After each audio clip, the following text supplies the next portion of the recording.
Hi hello YouTube family. ఈరోజు నేను dry fruits cake చేస్తున్నాను. Chocolate dry fruits cake. నేను అంతా ఒక్కొక్క కప్పు తీసుకున్నాను.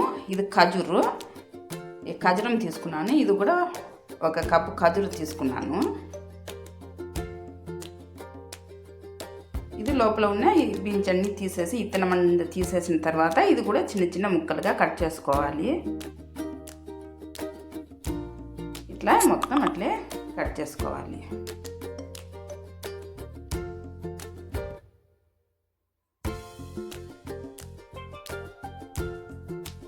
చూడండి, ఇట్లా మొత్తం అట్లా నేను కట్ చేసి పెట్టేసిన పక్కనే.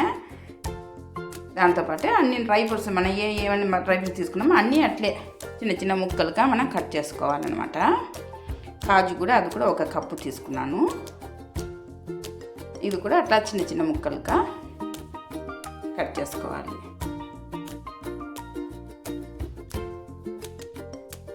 ఇది అట్లా కట్ చేసి అయిపోయిందండి. ఇట్లుంటే ఆ తర్వాత బాదం కూడా తీసుకున్నాను, కిస్మిస్ తీసుకున్నాను, బాదము, ఎండు ద్రాక్ష తీసుకున్నా.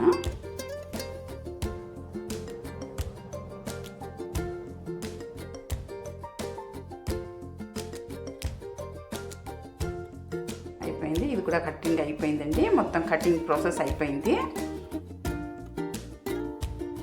ఇది బెల్లం అండి. బెల్లం అంటే ఇది తాటి బెల్లం అన్నమాట. మనం దీనికి తాటి బెల్లమే, లేదంటే పెద్ద బెల్లం ఉంటాయి కదా, మన నల్ల బెల్లం ఉంటుంది, అది కూడా తీసుకోవచ్చు, బాగుంటుంది. ఇది తాటి బెల్లం తీసుకున్నాను. ఇది కూడా అట్లా కట్ చేసుకొని పాకం అనేది చేసుకోవాలి. ముందుగా నేను ఈ బెల్లం వేసి ఒక కప్పు నీళ్ళు వేస్తున్నాను అనమాట. ఒక కప్పు నీళ్ళు సరిపోతుంది. ముందుగా పొయ్యి వెలిగించి నేను ఇది కరిగించుకోవాలి. ఇది మొత్తం బాగా మంచిగా కరిగించుకోవాలన్నమాట. కరిగిన తర్వాత ఇది కట్టుకోవాలండి. ఇప్పుడు నేను 3 ఎగ్ తీసుకున్నాను.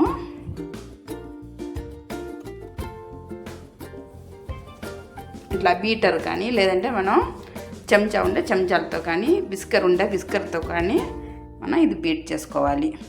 నేను ఇది బీటర్తో బీట్ చేస్తున్నా. ఇప్పుడు దానికి కావాల్సిన కొద్దిగా ఆయిల్ కూడా వేసి అది కూడా దాంతో పాటే బీట్ చేసుకోవాలన్నమాట.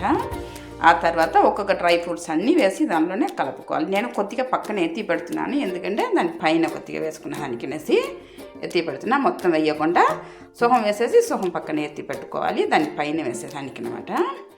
ఇప్పుడు నేను మైదా తీసుకున్నాను. ఒక కప్పు మైదా, ఒక కప్పు చాక్లెట్ అనమాట. చాక్లెట్ పౌడర్ ఉంటాయి కదా, ఆ పౌడరు. దాంతోపాటు బేకింగ్ పౌడర్ కొద్దిగా బేకింగ్ సోడా కూడా వేసుకోవాలి దీనిలో. ఇది బేకింగ్ సోడా కొద్దిగా వేసుకోవాలన్నమాట. ఇది కొద్దిగా నేను ఆ ఎగ్ వాసన రాకుండా ఉండేదానికి నేను కొద్దిగా ఇలైచీ పౌడర్ కూడా తీసుకున్నాను, ఏలకాయ పౌడర్ కూడా తీసుకున్నా. ఇప్పుడు నేను ఇది చల్లారిన తర్వాతనే మనం పోసి కలుపుకోవాలి. ఇది బాగా కరిగిన తర్వాత కొంతసేపు అట్లా చల్లారించుకోవాలి. ఇప్పుడు నేను అంత వేసి వడకట్టి కలిపేసినాను అనమాట. ఇది ఇప్పుడు కలుపుకోవాలి, బాగా మంచిగా బీట్ చేసుకోవాలి.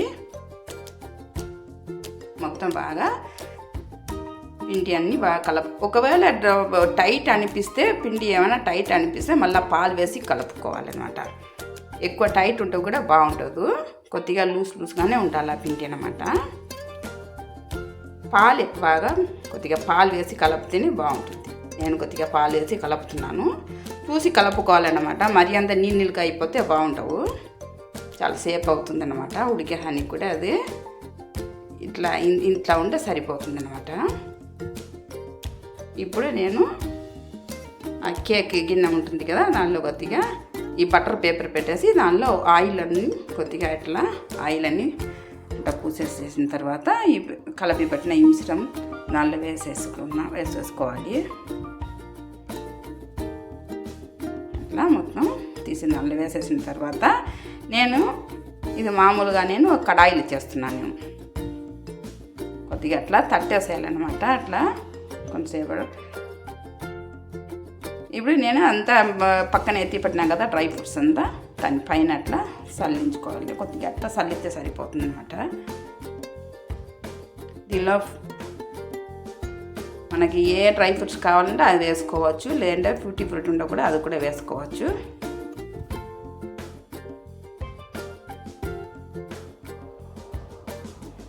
ఇప్పుడు పొయ్యి వెలిగించి నేను కడాయి పెడుతున్నాను అనమాట. కడాయిలో పెట్టి అట్టే పెట్టేస్తున్నాను. ఒక 30 నిమిషం ఉంటే సరిపోతుంది. సన్న మంటలో పెట్టి ఒక 30 నిమిషం చూస్తాను అయిందా లేదా అనేసి.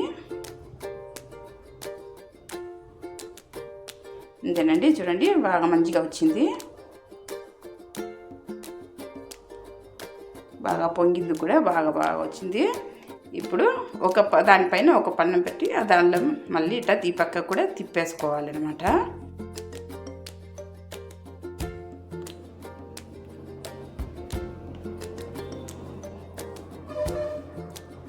అట్లా ఇది తీసేసేసి పేపర్ మొత్తం తీసేయాలి.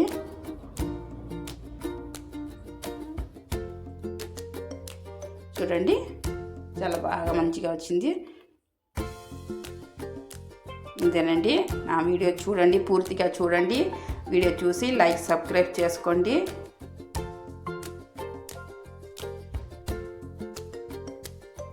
చాలా బాగుంటుంది డ్రై ఫ్రూట్ కేక్. కానీ ఈ ఖజూరంలో కూడా వేసి చేసుకోవచ్చు.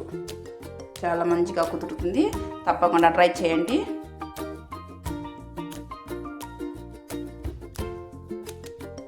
మళ్ళీ ఇంకో కొత్త వీడియోతో